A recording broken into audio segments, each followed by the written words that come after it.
semester comes to an end, it's that inevitable time, finals. With finals comes extra studying, more assignments, and a lot of stressed out college students. Some are willing to do anything to get through the week, but at what cost? It's becoming a trend now for students to take prescription ADD and ADHD medications to keep them up and going for days on end. Do students think it's a problem? I talked to a few to find out. Greg Ambrose is a junior here at Butler and offered up his opinion on the issue. I wouldn't consider it just a problem. I think it's just an issue of today. Like, it's just what it is. So I don't think it's really like a big problem. Kelly Farrell, a junior at Butler, has a different opinion. It makes my life harder as far as access to those drugs. And even though I'm prescribed them every month, I have to go to my doctor every month and get the prescription written out from her, since it is abused and kind of overprescribed.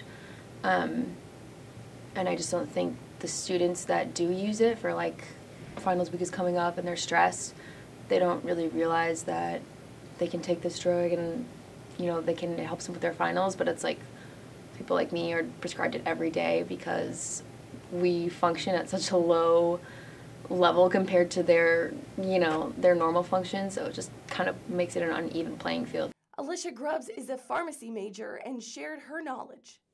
I personally know people that abuse Adderall, and with being a pharmacy major at Butler, I work at a pharmacy very close to Butler's campus, and we do dispense Adderall more frequently than any other pharmacy that I've worked at in other areas.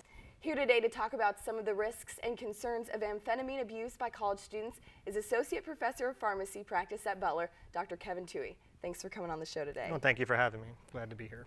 Now let's jump right into it. What does a drug like Adderall do to someone who's not diagnosed with ADD or ADHD? A drug like Adderall it's a mix of amphetamines. And so for a person who does not have the disease of ADHD, it's going to speed up essentially their whole body, their whole system. The way that it's designed to work in the patient with the disease is that it's meant to work mainly in the brain to help control a sped up process already. However, the person who doesn't have it, it will also do that, but in general, it's going to speed up all the processes of the body, such as things like heart rate and blood pressure. Patients may actually feel agitated or fidgety, or it will also probably help them stay awake for long periods of time. Okay, now how long do the effects of Adderall last in someone who is not diagnosed with ADHD?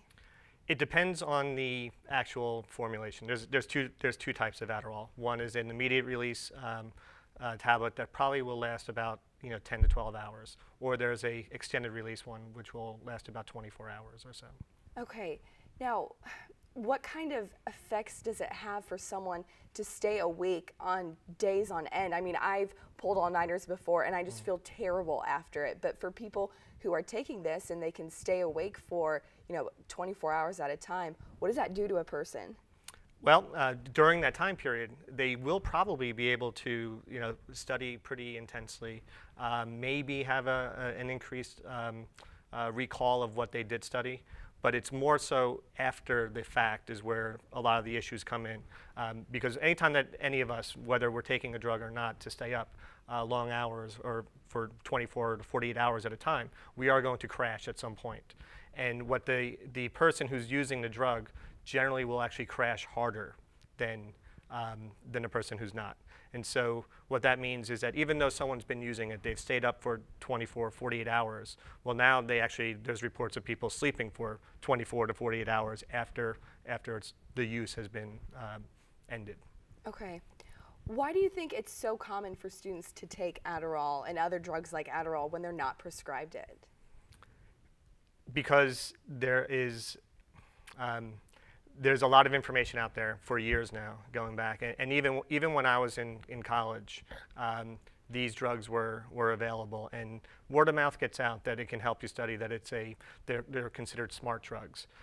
So the other thing that happens, and not only with these drugs, but a lot of prescription type drugs, and we've all heard of the abuse that goes on with all kinds of prescription drugs. There's a sense that these drugs are safe because they're made by a pharmaceutical company, they're prescribed to millions of people. They're not necessarily illicit when used properly. And so therefore, I think a lot of people have a false sense of security that because they're taking a tablet form, that people take for medical reasons, that nothing can happen to them when taking it. I think that's a big part of it. What can happen to people? Well, the worst case scenario would be death. The majority of the deaths associated with a drug like Adderall happens to people who have a pre-existing cardiac or heart problem. It could be something they were born with or something that they've developed over time. And so really the FDA, the Food and Drug Administration, recommends anyone who's starting on Adderall that their physician check for these cardiac abnormalities. And if they exist, well then they're not really a candidate for the drug. So the biggest danger would be someone, a student say, who has never been diagnosed because those symptoms aren't necessarily prevalent on a day-to-day basis. They may have some kind of underlying disorder. They take the drug and have an instant reaction to it. Other things that can happen, kind of also on the bad side effects, would be if someone has an underlying psychological problem, something like bipolar disorder, and it actually may make that worse, and where people can go into kind of psychosis or have really bad episodes if they don't know that if they have bipolar disorder or if they're not being treated appropriately for it. And then there's other things like seizures can happen really with any of these type of drugs when not dosed and prescribed appropriately. Okay. So, what should someone do if they've taken Adderall or a drug like Adderall and are starting to feel these side effects? If one would be to stop taking any further doses, but if they, the safest thing to do would be to call 911, go to the nearest emergency room. Their blood pressure may be very elevated, their heart rate may be very elevated, and there are things that can be done to help control those things until the drug wears off out of their system. So that would be the safest thing to do. Okay. How easy is it for someone to get a prescription for a drug like Adderall, even if they maybe don't have as ADHD as severe as other people? Is it easy for people to get a prescription? That's a good question. I don't know exactly. I think that would be based physician to physician. Mm-hmm. But if you actually look at the diagnostic criteria for ADHD, these are symptoms that people they're somewhat subjective symptoms, meaning that to give you an example, if a patient has high blood pressure, we all go to the doctor, we have our blood pressure taken, there's an actual number associated with the blood pressure. There isn't an actual, objective measurement that can be done for this disease state. And so if someone has it, or you could easily go and kind of say that you have the different issues associated with disease and not necessarily have it. So that's potentially a way that people, get the prescriptions.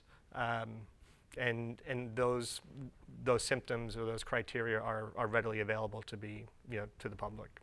Okay. Now, what about someone who actually has ADHD, has a prescription for a drug like Adderall, takes it regularly, but if they're selling a few on the side and they go to get their next prescription and it might not be time for them to get the prescription, how does that work? It depends on, a lot of times it depends on the insurance company and when they will pay for the next refill. Or what some people do, if they are selling some of their own supply, they will account for how many days doses and then go back to the pharmacy at the point when they should have been refilling anyway, even though they might have run out of medication earlier than that. Okay. Now, somebody like that, what happens when they stop taking their medicine like that if they've run out? Well, what's going to happen is that they're going to start experiencing the symptoms of ADHD, the reason why they needed the drug in the first place. And so that may be, it's generally not life-threatening or anything like that, but they may have trouble in the classroom or doing the daily tasks of everyday living for those days or whatever that they are missing their medication. Do you think that the abuse of drugs like Adderall is going to have an effect on, do you think it's going to become more difficult to get a prescription for Adderall? Yes and no. I think the widespread abuse of this drug or these drugs It's been around for a while, but there actually has been more attention to it, paid to it, say in the last 7 or 8 years. Even with that, there's still a widespread use of the drug, and actually the percentage of people using it probably has gone up since then. Unfortunately, something drastic or something severe will probably happen that will need to happen in order to call attention to it, meaning like a celebrity death, or I mean, not hoping that happens, but something like that is generally what really kind of opens up the the eyes of the general public to the importance of these things. Okay. What final advice do you have for students who may be currently abusing the drug or are considering taking it this coming finals week? Well, the black and white message that I would have would be, is passing an exam or doing well on an exam worth the risk of potentially unmasking a cardiac, abnormality and causing death or stroke or some type of very severe side effect? That would be the first thing. The second bit of advice would be it's all temporary. That using a drug may get you a grade, for now, and it may keep you in school. It may keep you doing well in school, but you are going to run out of the ability to utilize that in the future. And so it would be better to go through school without it, without any kind of artificial or at least drastic artificial means of improving grades or doing well on exams, because in real life, it's much more difficult, and society doesn't necessarily look kindly upon that. And there's a lot of jobs out there that will actually drug test and will discover these things, and people can lose their jobs. So, I mean, that's just one way of looking at it. And actually, interesting with this drug in kind of when we look at everyday, or at least sports now, the use of Adderall has actually led to more suspensions by the NFL this year than any drug, than any other steroid or sports performance-enhancing drug. So it is widely used by a lot of people, and that would be one way of seeing professionals suffering the consequences by getting suspended and not being able to pursue their work and lose some money doing it. Okay. Well, thank you so much for coming on the show today. You're welcome. I appreciate it. Thank you. Thank you for watching the Butler Beat. Stay tuned for Savari Kohler's segment coming up next. Welcome to the Butler Beat. I'm Savari Kohler. Child mentoring is known to help boost children's self-esteem and help them stay out of trouble. The organization at Butler University, College Mentors for Kids, looks to do just that. The organization works with inner-city at-risk students from Indianapolis Public Schools to demonstrate the importance of education. College Mentors for Kids Vice President Brian Kenny is here today to talk about the mission of the organization and the kids it helps. How are you today, Brian? Doing well, thank you, Savari. So College Mentors is this huge organization that essentially works with 24 colleges across the U.S. How did the organization get started at Butler? Well, I believe we started back around '96. It originally started at IU with a group of students who got together the program, and then it slowly spread throughout the Midwest, and naturally Butler was one of the early adopters of College Mentors for Kids, and so it's been around ever since I've been here. And why do you think Indianapolis was chosen to be the place where this program would start? Well, for one, the College Mentors National Office is actually here in Indianapolis, and then most of the chapters are in the Ohio, Indiana, Illinois, central Midwest area. So I think Butler was just geographically a really natural fit, and then also I think because it really targets at-risk youth, and there's a lot more in cities. So Butler's location in Indianapolis is really a good location, a good school, just kind of a natural fit. And which school or schools does the Butler chapter specifically pair with? Yeah, we actually switched this year. We have IPS 43 and IPS 60, which is the Butler Lab School. So those are the two schools that we're working with currently. Okay, and what are the age ranges of these children that you mentor? This year we have grades 1st through 4th. I know last year we had some students even up to 6th, but this year we have 1st through 4th. And about how many college students and how many children are in the program at Butler? Yeah, for Butler's chapter, we have about 50 mentors and 50 kids, give or take, right around that area, and it's split between 2 different activity days. And when a student looks into joining College Mentors for Kids, is it something that is difficult? Do they have to apply, or is it anyone that would like to join is able to? Yep, it depends on a few different things. This year we were fortunate enough to have more interest than we were able to have spots for mentors, so we actually had a wait list to start. But we're always there at block party, and we get a ton of interest there, and we have a few call-out meetings. But you can apply to be a mentor online, collegementors.org.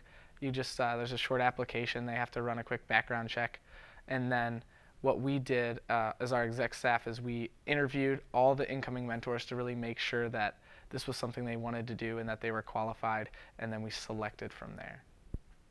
And what type of activities do the mentors engage in once they do receive a buddy? Yeah, well, we have a different activity planned every week, and each week we have some sort of educational focus. Last week, for instance, we had an exercise activity where we did Zumba, and then some weeks we'll do, an engineering activity where we maybe build an egg drop contraption and then go test it out. We've also done things with the chemistry club. We'll have different majors from most parts of the college come in and have a different theme to the day to really teach them some aspect of college education to kind of get them excited. And you mentioned before that these children are considered at-risk youth. What does this mean? At-risk youth, really what that means to me is most of these kids are not on track to go to college. A lot of them come from unstable backgrounds, whether it's, single parents, low-income households, things like that, and that's mostly what we work with here with more of the inner city schools. Some other schools in small towns and rural areas have a little different demographic, but really students that are, young children that aren't on track to go to college and aren't being pushed for education is really how I would define it. Okay. And how do you select certain children to get mentors and to join the program? Mm-hmm. Well, the kids have to sign up for the program, and so something's given to their parents to sign them up, and we reach out. And the schools actually help designate and recommend the children that sign up for the program. Okay. And how do you think the parents view the program as a whole and what it does for their children? Well, I've spoken with quite a few parents, and a lot of them, they see how excited the kids are to come to Butler. Most of the kids, they go home and tell their parents just how much fun they had and how excited they are to go back, and that they love being involved with the program. And I think a lot of the parents see that positive outlook on education and just how excited the kids are, I think, is the biggest thing that the parents see, and I've had nothing but good feedback from parents. Is the overall mission about education, or can you describe the mission of College Mentors for me? Yep, well, the mission for College Mentors for Kids is connecting college students with the most to give to the kids who need it most, which I think is a really good summary of what we do. Most of us here, in college, we've been fortunate enough to have our parents kind of set forth a path of education and striving for excellence, and a lot of these kids, they just don't have that. And to get them excited about learning and going to college, and you see a lot of these kids, even at a young age, view education as just something to get by with, and they're not even expected to graduate high school. And to show them, well, you love coming here and are excited about, potentially going to Butler someday. Well, it starts now. You have to be committed to education, and it can be fun, and you can do something you love. So I think that's really what the organization's all about. And I guess that sums it up. So how long have you been in the program? I started second semester as a freshman. I met a friend who was actually he was actually a group leader at the time, and said, as a good friend of mine, he said, hey, I'd love to have you in my group, kind of told me a little bit about it, and of course, as most eager freshmen, it sounded great, and was so glad I did it. I became a mentor that freshman year, and then sophomore year I was a group leader, and now this year I'm the vice president, so kind of worked my way through. So as vice president, do you have a mentee or a young child that you spend time with? I actually don't. Since this is an entirely student-run organization, there is a national office, but we have so much responsibility that the students run for College Mentors. I'm more administrative and organizing the activities, the buddy families, the fundraisers, all the little things that go into managing the group. So I do not have a little buddy this year, but I will say I do miss it. And next year, if I'm not also involved as vice president or president, I would maybe consider being, a group leader or something where I can have a mentee, because I really miss it. And as you've been in this program, you've watched children and their mentors interact. How do you think the children benefit from this program? I think there's so many ways. A lot of these children don't have a positive role model, someone that's 20, 25, in that age group. And a lot of their parents can be in their 20s, young 30s. And some children, especially, maybe they don't have a father. And that, 21-year-old mentor that they have is that positive male role model for them really to look up to. And I think there's so many little things you learn from that. Not only education, but just how to, behave and treat people. When you're interacting in these groups, a lot of times, kids will be kids, but,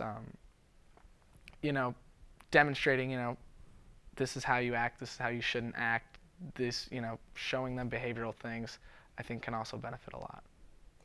And tell me about some of your personal experience with the children or the child that you did mentor. Last year, I actually was fortunate enough to have the same mentee for 2 years. And he was great. He loves sports, so one of the things we'd try and go out after activity, especially on nice days, play football, just get excited. A lot of these kids just have built up energy and they just want to have fun.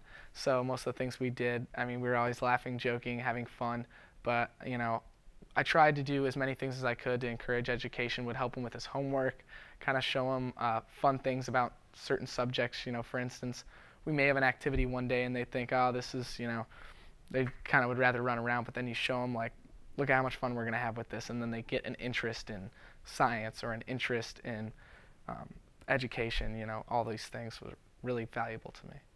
And while the child was obviously affected by the mentoring experience, do you think it had an effect on you as well? I think absolutely, and in some cases, you can get out of it, I think, just as much as the kid does, or even more, to have that experience. Because I know, me being at college, aside from this, I don't have any younger siblings or anyone that I'm that close to and interact with like college mentors. So to have someone looking up to you and being that role model, and the feeling that you get of fulfillment and fun to be able to interact with kids, and really, it's kind of like a crash course a little bit to parenthood. And I think you learn a lot of things in that regard. And I know the kids teach me a lot, and other mentors as well. And what does College Mentors have planned for the future? I know this year we really tried to make a lot of positive changes to the organization, but we're trying to help as many kids as we can, get as much student involvement, making each activity day as constructive and as great as possible. We're just going to keep continuing to build and try and make the experience as good for the mentors as well as the students that we can. Well, thank you so much for joining me today, Brian. And thank you for watching the Butler Beat. I'm Sabari Kohler.